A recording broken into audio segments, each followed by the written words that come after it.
उसके लहजे में शान आई है जिसको उर्दू जबान आई है। बहुत अच्छे, वाह वाह वाह वाह वाह।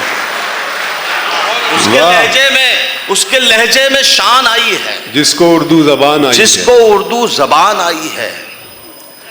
महफिलें यूं तो रोज सजती थी, महफिलें यूं तो रोज सजती थी, आप आए तो जान आई है। हाय हाय, हो गया, शेर हो गया अमित भाई, वाह वाह वाह वाह, जिंदाबाद।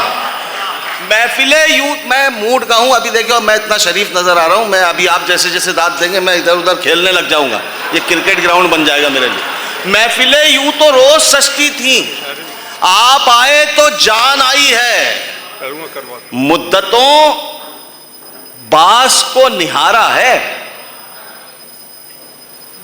मुद्दतों बास को निहारा है, तब कहीं ये उड़ान आई है। वाह वाह वाह। मुद्दतों, मैंने खुमार साहब को सुना, मैंने राज इलाहाबादी को सुना, 15 साल शेर कहने के बावजूद मैंने मुशायरे नहीं पढ़ा, बस शेर वहीं से आया है कि मुद्दतों बास को निहारा है, तब कहीं ये उड़ान आई है, उसके लहजे में शान आई है, जिसको उर्दू जबान आई है।